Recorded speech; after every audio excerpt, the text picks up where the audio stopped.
What's up, everybody? Welcome to Chrissy Top 5s. We're chasing the algorithm. Today, we're doing the top 5 wildest sports moments. We got everything from Shaquille O'Neal to plane crashes to dead birds. Cute.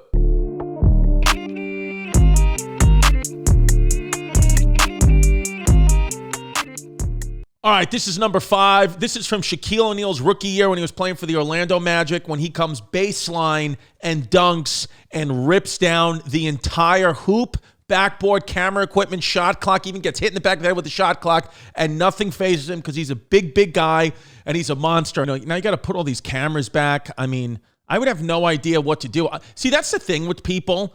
Like, I would just give up. Like, if I was on the other team and somebody ripped off the backboard, I'd be like, I'm not playing anymore.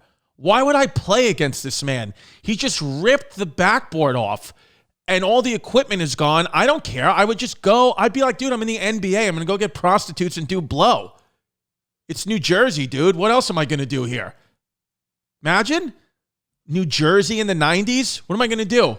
Go to the fucking mall? I'd just walk off the court and be like, yeah, the game's over, man. What are you going to put back up the backboard? I'm going to, it's Jersey, dude. Going to the mall. I'm going to the Cheesecake Factory, if that even existed then. And I love how he just got, I forgot what this guy's name was too on the Nets, this dumb big white guy. But it just would be a white guy to just get dunked on like a stupid idiot. White people should stop playing basketball. Okay, here we are at number 4. This is a minor league baseball game. Everything looks normal. Just looks like, it's just a boring-ass minor league baseball game. A lot of these guys, none of them are probably going to make it to the major leagues. They're going to wind up being drug addicts or coaches. And then all of a sudden you have, boom, plane landing in the outfield on the field right behind it. And it sets on fire. And I got to be honest with you, I want to be crystal clear with you right now. That's the only way that you can make baseball fun, is if you start to actively have plane crashes in the outfield, because seriously, what's the best baseball movie of all time? Angels in the Outfield. Well, there you go. There you had it. Now you got a bunch of dead people in the outfield. Just somehow they actually survived the plane crash, which is like, could you imagine you're in a fucking little ass plane like that and you're like, this is how I'm going to die in the outfield of a minor league baseball game? Oh, it sucks. Or like you're escaping the plane because it's setting on fire and then you get killed by a flying baseball. Again, these minor leaguers, it's like, that was probably the most exciting thing that ever happened to them in their life. Because it's like, would you even be excited if you got a contract to play minor league baseball? I'd be like, okay, what does that mean? It's like, I still have to have a job, right? Do minor league baseball players make enough money to just do that? Or do they still have to work at like a Denny's or something? By the way, I suck at baseball. I'm not shitting on baseball at all. It's just minor leagues. It just feels like nobody cares about it at all. I think the only way to spruce up minor league baseball is to have a propeller engine plane just crash in the outfield. That was great. All right, here we go. Here's number 3. This is a boxing match with Evander Holyfield, who could really use Keeps.com. They're a sponsor. He's bald in the back of his head, even though he's a monster. And then fighting some other guy who I guess I should know who this is, but I just don't.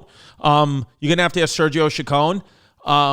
And the match gets stopped all of a sudden. By the way, that's the referee from Celebrity Deathmatch. I forgot his name. The match gets stopped because somebody hang glides directly into the arena. This is a live HBO boxing match. It might have been a title fight. I'm not sure. But this guy hang glides into the arena and lands in the ropes. He lands in the ropes in the middle of the fight. And this is the problem with our country.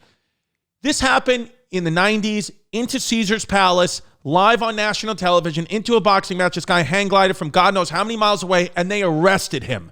What kind of country is America that you're going to arrest this guy for this? Do you understand how hard it is to hang glide and land in the middle of a professional boxing match that's on TV and get wrapped up in the ropes? I would have given this guy the keys to the city, okay? That's the kind of mayor I'll be. If I ever run for mayor of New York City, you want to commit an act of crime or terrorism, if you can pull it off, I'll give you the keys to the city. As long as it's fucking cool and it's on TV and nobody gets killed, I'll give you the keys to the city, whatever you want to do. It's like the same thing when they arrested the guy for tightrope walking between the Twin Towers. It's like, what are you, stupid? Pick that guy's brain. I want to know exactly who this guy is, what made him come up with the idea. Was he aiming for the boxing ring or was he aiming for the roof? And some people are going to say, oh, hang gliding's easy. No, it's not. No, it's not. Hang gliding's not easy. I can't even step up onto a mini ladder because I'm scared of heights. Here's our number 2 moment. It's California versus Stanford. And this football game is wild. So it's these backward lateral passes, which if you're a woman or a gay guy and you don't know anything about football, if you can throw the ball behind you and you can keep going, you can't throw it in front of you, that's a lateral. You can't throw it in front of you, that's a forward pass. But if you throw it behind you, then the play will keep on going. And so they all thought, the band on the field thought that the game was over, because they didn't know that they were going to keep throwing the ball back, and it actually wasn't over. And California came back and won the game on this last-minute play and ran into the end zone and knocked over a member of the band as he jumped in for the touchdown. Which I love that happened, because it is so crystal clear that the guy running the ball into the end zone did not have to jump in there and do that. He was already clearly over the line, but he just did it to take out a fucking nerd with a trombone, which I love so much. I would have done the exact same thing. I would have jumped up like a flying kick, like I'm Ryu from Street Fighter, and knocked out one of these losers. And then probably got psoriasis on my leg from these fucking nerds. Look at this. There was no reason for that. Could you imagine being that person just getting knocked out? Just you're sitting there, you think you're going to go into hit the clarinet, or you're going to go into one of your musical numbers, and then you get teabagged by the running back? That's what happened. Just nuts to the head and bang! Here's our number one wildest sports moment. This is all about chance. Life is about chance. Imagine being a bird, flying down. You just see a lot of green. You just think, oh, I'm going to go get a worm. I'm going to maybe get a peanut or something like that. I'm seeing green. I got no problems. The last thing I'm thinking in my head if I'm a bird is I'm going to get hit by 100-mile-per-hour Randy Johnson fastball. But sorry, bird, that's what happened. And you know what? Here's what I'll say, because it's 2021. That bird deserved it because it's white.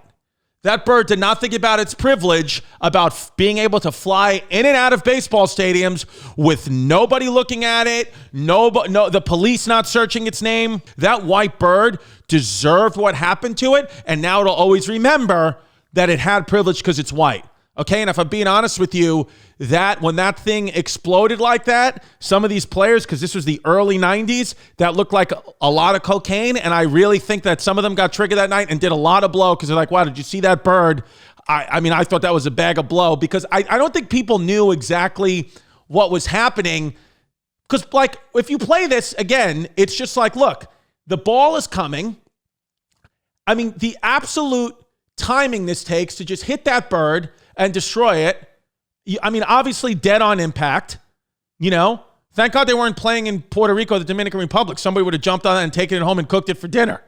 Here's the thing about Randy Johnson. You could tell what an absolute psychopath he is and sociopath he is, because he just, of course, killed that bird, and he's looking at the catcher and the umpire to throw him another ball to keep the game going. He doesn't care at all about that bird's life. I would say, Randy Johnson, you cancel him. All right, that was Chrissy Top 5s. We're here every week chasing the algorithm. I mean, that's what these YouTubers do, and they're making millions of dollars. So I said, why can't I? So tell us what you think is the best top 5. What do you think out of these sports moments? Comment below. What do we think? Subscribe to me at youtube.com/ChristyComedy. Every Monday, 11 a.m. Eastern Standard Time. I got a new video coming out. Follow me on Instagram at Christy Comedy, Twitter at Christy Comedy, and come see me do live stand-up, ChristyComedy.com. I'm doing stand-up all over the world again because I don't care. I'm Chrissy COVID.